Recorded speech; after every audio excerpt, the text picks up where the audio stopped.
Good morning, I'm Kayan, and today I will present my findings on red wine quality from assessment 2. Based on the provided histogram and scatter plot of citric acid and chloride both show right scale distribution, with weak correlation to quality showing no strong trends. Chloride has outlier above 0.2, which could impact the analysis. Total sulfur dioxide is right scale, with a weak correlation to quality, showing no strong trends as well. Potential outliers appears above 100, pH is nearly normal with weak correlation to quality, and potential outliers at extreme values. Alcohol is right scale with a weak positive correlation to quality.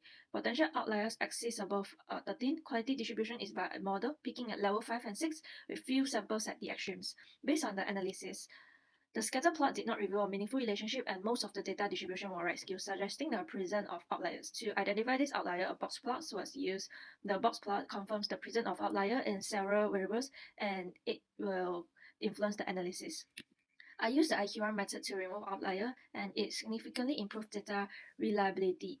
After removing outliers, the histogram shows significant improvement, especially in especially in chlorides, sulfur dioxides, pH, but it shows some right scales in citric acid and alcohol. After outlier removal, the scatterplot showed tighter clustering and more consistent pattern across the variable in relation to quality. The clean data reveals a weak positive relationship between citric acid and quality, a weak negative relationship between chlorides and quality. Total sulfur dioxide now shows a negative relationship with quality, particularly at higher level. The pH scatterplot remained unchanged, still showing a weak relationship with quality. Alcohol display a more linear pattern with a slightly positive trend indicating that higher alcohol levels may be associated with higher quality scores. 4 key variables were selected for transformation. Citric acid was chosen for its moderate positive correlation with wine quality and moderate skewness, making it relevant for analysis and transformation. Chloride and pH were selected for their low skewness, making them easier to transform. Alcohol was chosen for its strong positive correlation with quality and moderate skewness, making it a key predictor of wine quality. Total sulfur dioxide was not selected due to its extremely high skewness and negative correlation, which will make it difficult to transform effectively. Data transformation reduced skewness, improved comparability, and enhanced model performance. The goal was to achieve near zero skewness and normal distribution. Various transformations were applied to address skewness and improve the data suitability for modeling. A polynomial transformation was applied to reduce citric acid moderate positive skewness, followed by min-max normalization to scale the data to the interval of 0 to 1. Chloride and pH with a low skewness was nearly normally distributed, so a square root transformation was applied, followed by a min-max normalization. Alcohol had a high positive skewness, thus a strong repository transformation was used, followed by a negotiation step to adjust for its negative correlation with quality. And finally, min-max normalization. For quality, min-max normalization was applied to scale to the interval. After applying data transformation, the results show a significant reduction in skewness. Across all selected variables, correlation remains stable, ensuring reliable model prediction.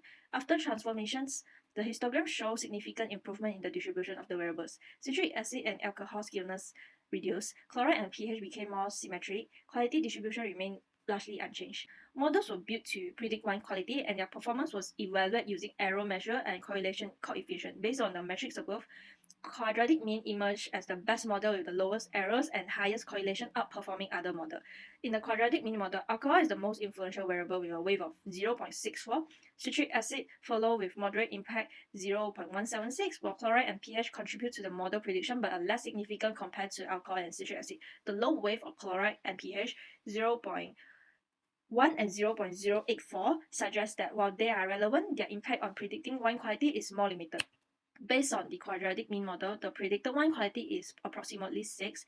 Alcohol, despite having the lowest value in the given data, significantly reduced the predicted quality due to its high weight. Citric acid with a moderate weight has a positive but lesser impact, pushing the quality up slightly. Chloride and pH have lower impact with weight, and their negative and minimal contribution to the prediction result in a slightly decrease in the predicted quality. The prediction of 6 is reasonable given the model balance, where the high impact of the low alcohol value is somewhat offset by the moderate positive contribution from citric acid. To achieve a higher quality wine, specific optimal conditions are necessary for the 4 selected variables. Chloride and pH have negative correlation with quality, therefore they should be kept at their lowest value. In contrast, alcohol and the citric acid have positive correlation, so they should be maximized. The best condition for high quality are citric acid at 0.9, chloride at 0.042, pH at 2.53, and alcohol at 13.6. When these values are combined with the model's weight, alcohol and citric acid emerge as the most impactful factors, with alcohol being the most critical. The highest possible quality score for red wine can be achieved.